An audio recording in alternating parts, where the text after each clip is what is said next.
Hey guys, Dimension Master Studios here. How y'all doing?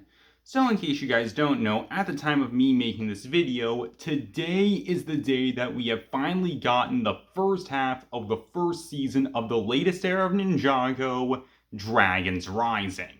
That's right, part 1 of the latest season has been released today on Netflix. And overall, when it comes to Dragons Rising, I'm honestly pretty mixed. There are some things about this season that I do definitely like and think are good, but at the same time, there's also some things about this season that I honestly don't like. So in today's video, I'm going to be reviewing part 1 for you guys and sharing my overall thoughts on it. So let's get into this whole thing. However, before I start anything, there are a couple things that I want to say first. For starters, in case it isn't obvious, spoilers for the latest season of Ninjago because I will be talking about the plot. Secondly, and I want you guys to keep this in mind, these are just my opinions based on the stuff that we've seen in part 1. It is entirely possible that when part 2 ends up releasing in the fall, my opinions on certain things related to this season could end up changing. These aren't my final thoughts on the season, these are just my current thoughts on the season. And finally, this review isn't going to be like my other reviews that I do, where I talk about the stuff that I like, then I talk about the stuff that I don't like. Instead, I'm just going to be going over certain things when it comes to the season that I want to talk about and share my overall thoughts on them. So, let's get into this whole thing.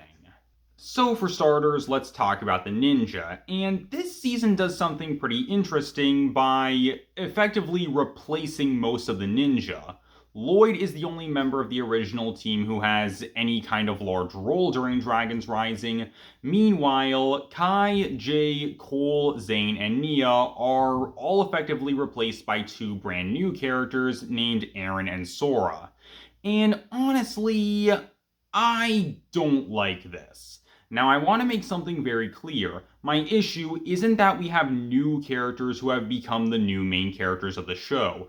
I think that us getting new main characters is definitely a very interesting idea. My problem is that the show doesn't handle this transition well. For starters, we have Crystallized. A big marketing thing for Crystallized was the idea that Crystallized would be the final season to feature the original ninja in some kind of major role. However, I feel like Crystallized didn't handle any of the ninja well.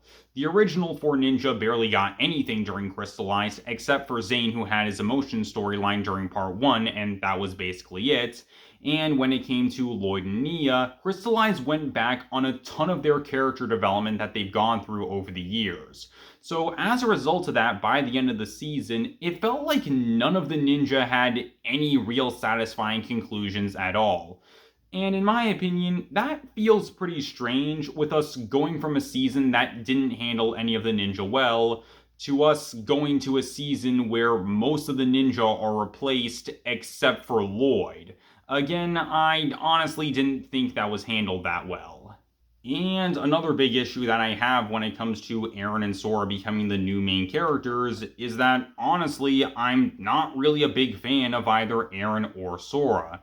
Now, let me just say, I don't think that Aaron and Sora are bad characters. I do definitely like Aaron and Sora, and I do think that the two of them are good characters. However, I don't think the two of them are that interesting as characters, and let me explain what I mean. For starters, we have Aaron, and when it comes to Aaron, he has a kind of interesting backstory with him being separated from his parents during the merge, and also he was initially a fan of the ninja, but now he gets the chance to be a ninja, which is something that's kind of cool. But honestly, that's really all I can say about Aaron. There really isn't anything else that interesting about him in my opinion. That being said though, there is one other thing that I want to point out when it comes to Aaron that I'm honestly not a big fan of. Something that we see over and over again during part 1 of Dragons Rising is Aaron almost instantly being able to get certain things when it comes to being a ninja. Stuff like the obstacle course and training, and him being able to use Spinjitzu. he's just able to get this stuff almost instantly. Meanwhile, when it comes to the rest of the ninja, they had to practice and train over and over again when it comes to getting that stuff. Meanwhile, when it comes to Eren, he's just able to get that stuff almost instantly because he's a fan of the ninja. And honestly, I'm not really a big fan of that because, again, like I said, the ninja had to practice and train a lot in order to get stuff like that. Meanwhile, when it comes to Eren, he's able to get that stuff almost instantly. And when it comes to him learning Spinjitzu, that's also something that I'm not really a big fan of, because according to the season, Eren was actually able to teach himself how to use Spinjitzu. Meanwhile, when it comes to the ninja, once again, they had to train a lot in order to get that, and Master Wu had to teach them how to use the power of Spinjitzu. Meanwhile, when it comes to Eren, like I said, he was able to teach himself how to use Spinjitzu, and according to Lloyd, Eren's actually better at using Spinjitzu compared to the ninja when they first used it. So overall, when it comes to Eren, again, I'm not really a big fan of the fact that he's able to get all the stuff when it comes to the ninja almost instantly. Meanwhile, the other ninja had to constantly train in order to actually get that stuff. Again, overall, I'm not really a big fan of it. And then we have Sora, and just like Eren, she has a kind of interesting backstory, with her initially being from the Imperium, and when she was really young, she was able to invent a device called Photech, which allows her to create basically indestructible things made out of hard light. However, after she realized what the Imperium planned to do with her technology, she decided to leave, and she was able to do that when the merge happened. And again, that is something that's kind of interesting. Also, when it comes to Sora, she has tech powers, which she's able to use thanks to the baby dragon Ryu, with the two of them having a connection to one another. However, the season doesn't really explain what that connection is. There just is a connection between her and Ryu, and that's pretty much it. Now, it is still part 1 of Season 1, so it's entirely possible that we could end up getting some kind of explanation on the connection at some point in the future, but again, at this point, we don't really have anything. And just like when it comes to Eren, that's really all I have to say when it comes to Sora. There really isn't that much for me to say when it comes to her. She does have one small story in one of the episodes revolving around her using her powers. However, we really only see that in one episode, and that's pretty much it.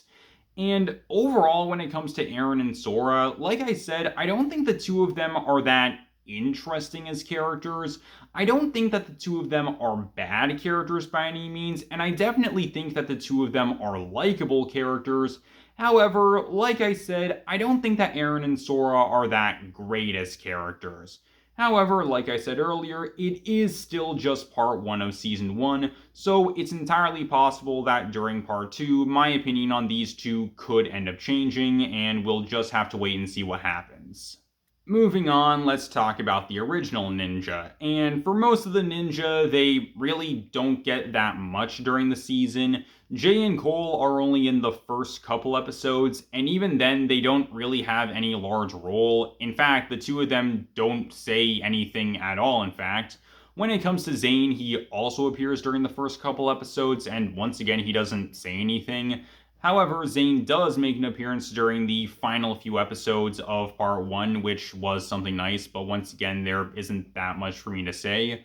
When it comes to Kai and Nia, the two of them have a somewhat large role during this season. When it comes to Kai, he was searching around the new world trying to find information, and when it comes to Nia, she became the champion of the Craglings from the Realm of Madness, and that's pretty much it. Once again, there isn't that much for me to say when it comes to Kai and Nia, and so that just leaves us with Lloyd, and honestly, I really like what the season has done with Lloyd. I like the idea of Lloyd becoming a mentor during this season and him teaching Eren and Sora what it means to be a ninja. I feel like this makes a lot of sense, especially considering Lloyd's master storyline, something that we haven't seen continue ever since Season 7, so I honestly really like that when it comes to Dragon's Rising, it's continuing on with this storyline. Not only that, but I also really like the fact that when it comes to Lloyd, he's teaching Eren and Sora how to be a ninja based on his own experiences and the stuff that he went through. And in my opinion, that makes a lot of sense, and considering the fact that Lloyd has done that exact thing in the past during the Wild Rain era of the show. We saw that with Akita, Okino, Blazy H Speed, and Twitchy Tim. When it comes to these characters, Lloyd was able to teach them stuff based on his own experiences and the stuff that he went through. So honestly, I really like that Dragon's Rising is continuing on with this storyline. And overall, when it comes to Lloyd, I honestly really like the way that he was handled during this season, and I definitely think he was handled a lot better in this season compared to the way that he was handled during Crystallized. Moving on, let's talk about the villains, and honestly, I really like what the season has done with the villains. I honestly really like that when it comes to the Imperium, we have a variety of different villains for the ninja to fight against, and I really like that. For the most part, when it comes to Ninjago, we'll often see the ninja go up against one big bad and occasionally a general who is leading their armies. So as a result of that, we really only get a couple of major villains when it comes to Ninjago seasons. There are occasions where we'll have more major villains when it comes to Ninjago, like what we saw during Season 9 and during Season 11, for example, and honestly, I really like that Dragon's Rising is once again giving us a wide variety of different villains for the ninja to fight against. And when it comes to the villains, for the most part, I honestly like them. For starters, we have Dorama, and I don't really have that much to say about him. You can tell that he's meant to be more of a comedic villain when it comes to Ninjago, however, I didn't think he was that funny, so I don't have that much to say about him. After this, we have Dr. LaRoe, a scientist who works for the Imperium, and she was a scientist who Sora looked up to when she was young.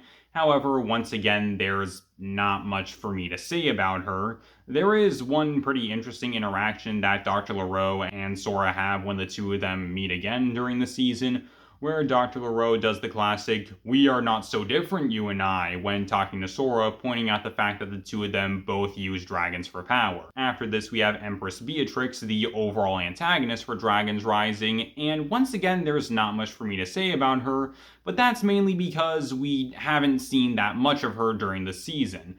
But honestly, based on the stuff that we have seen, I think that when it comes to Beatrix, she could end up being a pretty interesting villain. And I honestly really like the fact that when it comes to Empress Beatrix, we have another major Ninjago antagonist who's a female. We haven't gotten that many major Ninjago antagonists who have been females before. We've only had Harumi and Asphira, and that's been it. So honestly, I really like that we see another female major antagonist when it comes to the show.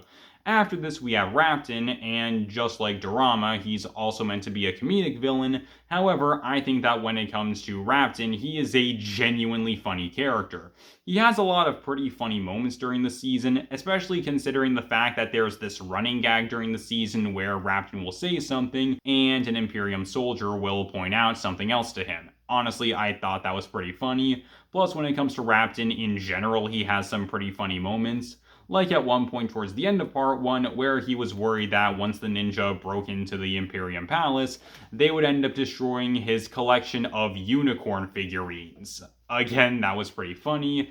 And finally, we have Lord Raz, and honestly, he was my favorite new character that we got during the season.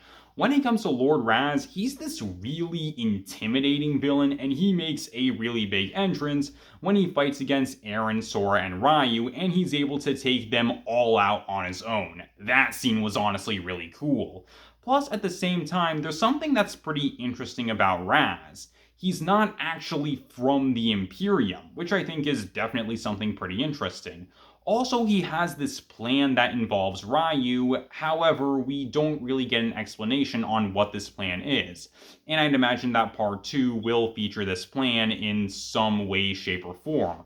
Also, towards the end of part 1, Raz actually is demoted, and not only that, he's actually imprisoned by Beatrix. And I have a feeling that when it comes to Raz's story, it could go in one of 3 separate directions. For starters, Raz might try to get back on Empress Beatrix's good side, so that way he can become another major force in the Imperium army. Another idea is that Lord Raz might actually decide to turn against Beatrix and he'll actually help out the ninja in order to take her down. Or for the third potential option, Raz might actually decide to fight against Beatrix, but so that way he can become the new leader of the Imperium and dethrone her so he can become the Imperium's new ruler. Either way, when it comes to Raz, I am definitely interested in seeing where this guy's storyline is going to go during part 2 of Dragon's Rising Season 1.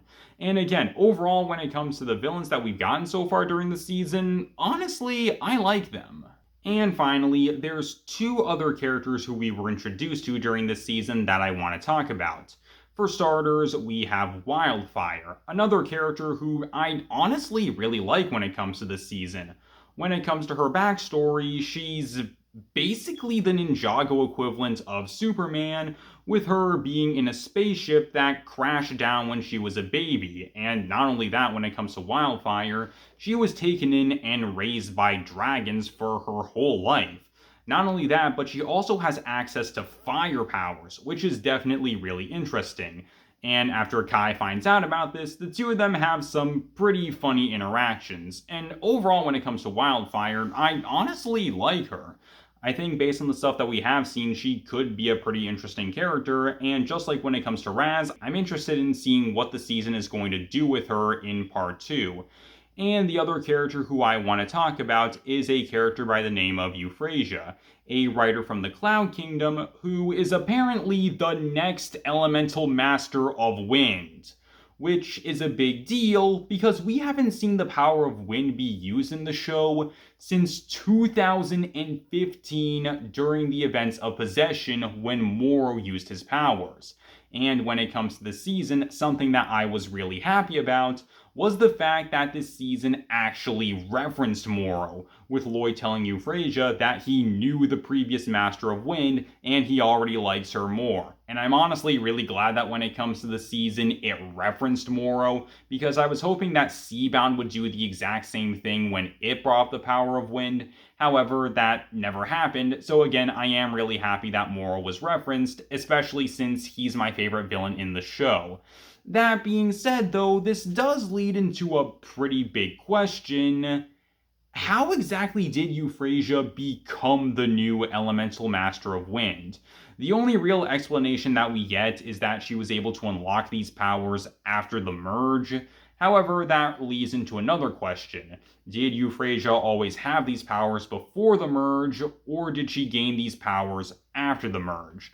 It's not entirely clear, especially since she's only in one episode of the season so far, and I do hope that at some point we do get some kind of explanation on this, but still, it is pretty interesting that we're seeing another Elemental Master of Wind. Moving on from the characters, let's talk about the episodes. And when it comes to the episodes overall, I'm honestly pretty mixed on them. There were some episodes that I honestly did enjoy and I thought were pretty good, especially towards the end of the season. However, towards the beginning of the season, I honestly felt like the episodes were pretty boring overall and they weren't that interesting or exciting. And then there were some episodes that honestly felt pretty weird during the season, and here's what I mean by that. For starters, we have the episode Crossroads Carnival, and when it comes to this episode, it honestly felt like two completely separate 11-minute episodes combined to make one massive 22-minute episode. Mainly because the first half of this episode focused on Eren and Sora training to become ninjas.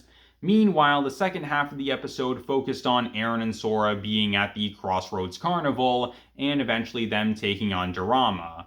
Or for another example, we have the episode Return to Imperium. And when it comes to this episode heavily delves into Sora's backstory, revealing what happened to her when she was at the Imperium. However, when it comes to a lot of these flashback sections, they're put right in between major moments that are happening during the episode itself.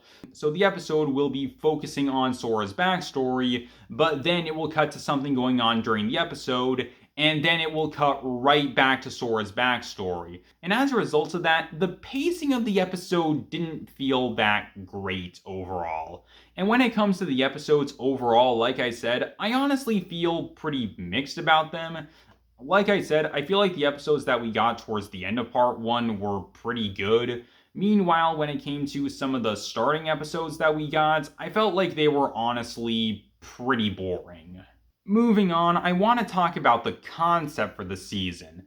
I feel like the idea of all the different realms merging together in order to create one giant realm is a really cool idea. However, I feel like the season doesn't handle the merged concept that well, mainly because when it comes to all the different locations that we end up seeing, most of them end up being slightly altered versions of locations that we've already seen. That's the case with places like the Monastery, the Cloud Kingdom, the Realm of Madness, and more. So really, the only new locations that we have are the Imperium and the Crossroads, and that's pretty much it. Now, once again, it is still early on in the season, and I do really hope that at some point during Dragon's Rising, we get a chance to see more merged locations. I think, again, that it is a really cool idea to have all the realms being merged into one. However, like I said, at this point, we really haven't seen anything when it comes to the different merged realms. And when it comes to the locations that we have seen, they're basically just slightly altered versions of places that we've already seen. Moving on, when it comes to the season, I want to talk about the production value for the season. And honestly, I feel like the production for this season is honestly really good. I think that the soundtrack that we've gotten for this season is honestly really good, and a lot of the music that we've gotten is genuinely great. I think that all the voice actors have done an amazing job when it comes to the season, and I really like the animation for the season. Visually, I think that Dragon's Rising looks absolutely amazing, and again, visually, this season is pretty good. For the most part. Whenever we see stuff like holograms, in my opinion, the animation isn't that great. And there's also this one moment where Lloyd sees a fake version of Sensei Wu, and the animation on the fake version of Sensei Wu doesn't look that great overall. But when it comes to the animation overall, I do think it is honestly really good. And like I said, when it comes to the production value for this season, I honestly think it's pretty great. But now, I want to talk about something related to Dragon's Rising that I'm honestly not a big fan of, and that would be this season basically ignoring a ton of stuff when it comes to Crystallized. When it comes to Crystallized, the ending of the season left things very ambiguous, and it looked like the ending of Crystallized was setting up certain things for the future of the franchise. However, when it comes to Dragon's Rising, like I said, the season basically ignores a lot of the things that happens during Crystallized. New characters like Mayor Trustable and the new ninja are never seen at any point during the season. Garmadon's entire arc revolving around him being a good guy is never brought up at any point during the season. In fact, Garmadon himself is never seen or referenced at any point during the season, which leads me to wonder, where exactly is Garmadon in all of this? And when it comes to basically everything revolving around Harumi, that's also never brought up at any point during the season.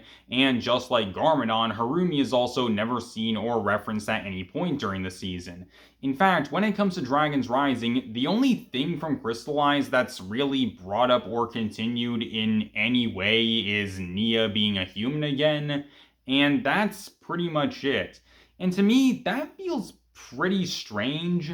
I'm not sure why Crystallized set up a ton of things and left things pretty ambiguous, but then Dragon's Rising did basically nothing to address any of this stuff. And that also feels really weird, considering the fact that when it comes to Ninjago, something that we often see is seasons continuing on with storylines from previous seasons. Like, for example, Season 7 continued on with Lloyd's master storyline that was set up during Season 5. Season 11 continued on with Lloyd's arc that we saw play out during the events of the trilogy. Seabound continued on with the Vengestone Buyer storyline that was set up during Season 13, and so much more. So again, it feels pretty weird that when it comes to Dragon's Rising, it essentially ignores a lot of the stuff that Crystallized set up and left ambiguous. Now, once again, it is still early on in Dragon's Rising, so we could potentially see some of this stuff come into play at some point later on during Dragon's Rising. But again, I think it is pretty weird that so far when it comes to Dragon's Rising, it's essentially ignored a lot of the stuff when it comes to Crystallized. So, what are my overall thoughts when it comes to Part 1? Honestly, when it comes to Part 1 of Dragon's Rising, I think that overall it's decent. It's a pretty big mixed bag for me personally. There are definitely things about Part 1 that I enjoy, stuff like the way that Lloyd's handled, the production of the season, and some of the new characters. But at the same time, there are also things about Part 1 that I'm honestly not the biggest fan of. Stuff like the episodes, this season addressing basically nothing from Crystallized, and basically everything revolving around the transition of Eren and Sora becoming the new main characters. And overall, when it comes to Dragon's Rising, for Part 1, like I said, I think that overall it's decent. The season, in my opinion, definitely got boring at times and it wasn't super interesting, but there were definitely some pretty interesting and exciting moments during the season. And overall, like I said, when it comes to Part 1 of Season 1, it's a mixed bag for me personally. It's nothing amazing, and I don't think that it's the best season in the show, but at the same time, I don't think it's anything terrible, honestly, and I don't think it's one of the worst Ninjago seasons that we've ever gotten. Again, overall, it's okay, honestly. And so that's pretty much all I got for you guys. Overall, when it comes to Part 1 of Dragon's Rising, like I said, it's a mixed bag. I thought it was boring at some parts during the season, but at other points during the season, I thought it was honestly pretty interesting. There was some stuff that I liked, some stuff that I didn't like, but I am interested in seeing what's going to happen during Part 2, and we're just going to have to wait and see. I don't think that Part 1 of Dragon's Rising is anything amazing, but at the same time, I don't think it's terrible. Again, overall, when it comes to Part 1, I think it's okay, honestly. And so that's pretty much all I got for you guys. So tell me down below, what do you guys think? Tell me, what are your guys' thoughts when it comes to Part 1 of Dragon's Rising? Tell me down below, and I hope you guys enjoy. Later, guys, this is Dimension Master Studios, signing off.